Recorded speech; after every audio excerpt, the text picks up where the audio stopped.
Hello বন্ধুরা, এই দেখুন, এই যে আমি একটা ছোট টবে দেখুন আমি অ্যালোভেরা গাছ লাগিয়েছিলাম। তো একটা থেকে দেখুন কতগুলো এই একটা গাছ হয়েছে। এই দেখুন, এই যে একটা, এই একটা, দুটো, ওইখানে এই আর একটা, চারটে, আর এই বড় এই মেন গাছটা। তো বন্ধুরা এই দেখুন, এই ছোট টবে এতগুলো গাছ ভালো হবে না, সেই জন্য দেখুন এই যে এইখানে কিন্তু দেখুন এই যে আমার প্রচুর জায়গা রয়েছে এখানে আমার ঘরের পেছনে।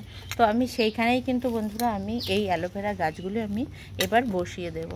তো বন্ধুরা কিন্তু একটা একটা গাছ এই দেখুন, এই যে এইভাবে 1 ফুট ছাড়া ছাড়া লাগালে কিন্তু গাছগুলো ভালো হয়। কিন্তু আমি অত ফাঁকা ফাঁকা করে কিন্তু গাছগুলো আমি লাগাবো না। তো আমি কিভাবে লাগাই সেটা একটু দেখুন। তো বন্ধুরা এই দেখুন, আমি এক হাতে ক্যামেরা এবং এক হাতে গাছ এইভাবেই কিন্তু আমি ভিডিওটা করছি।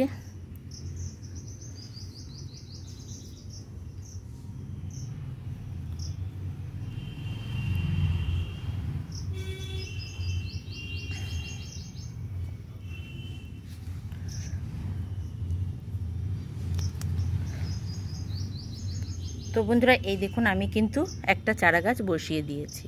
এবার এই যে দেখতে পাচ্ছেন যে এই টবের মধ্যে যে গাছগুলি আছে বন্ধুরা, এইগুলো কিন্তু আমাকে এবার বের করতে হবে।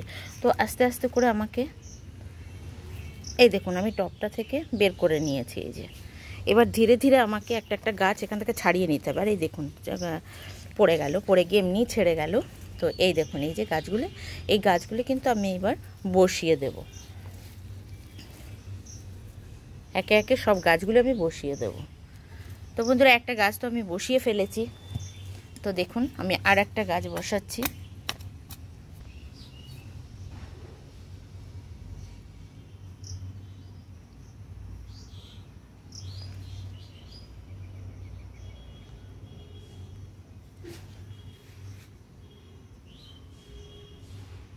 তো বন্ধুরা আমি গাছ লাগাতে লাগাতে আপনাদের সঙ্গে আমি একটু কথা বলে নিই। আপনারা ভাবতেই পারেন যে এই অ্যালোভেরা গাছ কোন মাটিতে বসাবো। একদম চোখ বুজে আপনারা সাধারণ মাটিতে বসিয়ে দেবেন।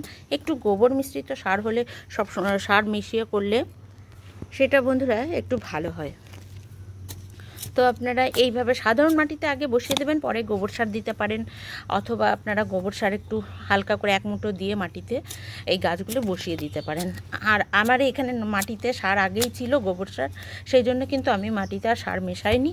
তো বন্ধুরা আমার যেহেতু মেশানোই রয়েছে আর সার মেশাইনি, তো এবার এই মাটিতেই কিন্তু আমি এই গাছগুলো বসিয়ে দিচ্ছি। এই দেখুন একে একে। তো বন্ধুরা দেখুন এই একটা গাছ, এই একটা মোটামুটি 4টে গাছ কিন্তু আমার এই দেখুন লাগানো হয়ে গেছে।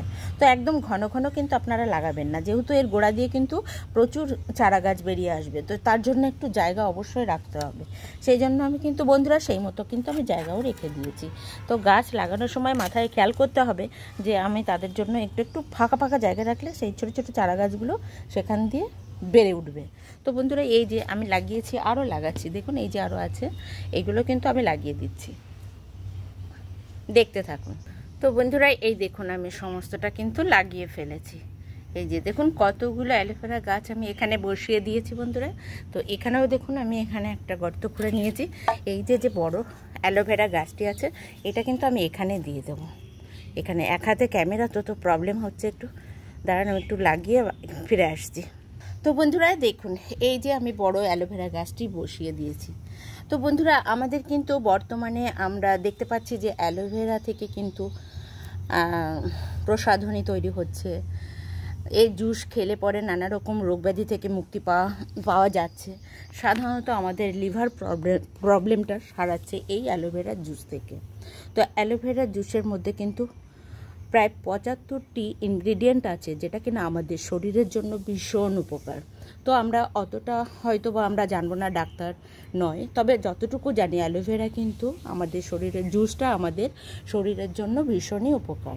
তো আমাদের এই জুসটা কিন্তু আমরা এই যে দেখতে পাচ্ছেন অ্যালোভেরা, এর যে পাল্পটা কেটে কেটে ভিতরের পাল্প আমরা 1 চামচ নিয়ে সেটা যদি আমরা ব্লেন্ড করে 1 গ্লাস জলে সকালবেলা খেয়ে নিই, তাহলে কিন্তু আমাদের লিভার বিশেষ করে আমাদের ভালো থাকবে। তো বন্ধুরা এরকম কিন্তু সাধারণভাবে সাধারণ মাটিতে, এরকম নর্মাল মাটি আপনাদের আশেপাশে যে মাটি আছে সেই মাটিতে আপনারা প্রথমেই গাছ লাগিয়ে দিন, তারপরে গোবর সার দেবেন বা অন্যান্য সার আপনারা যেগুলো আছে অর্গানিক সার সেগুলো দিতে পারেন বাজার থেকে এনে। তো বন্ধুরা, গাছ করা কিন্তু ভীষণই সহজ, শুধু আপনাদের একটু ইচ্ছা থাকতে হবে।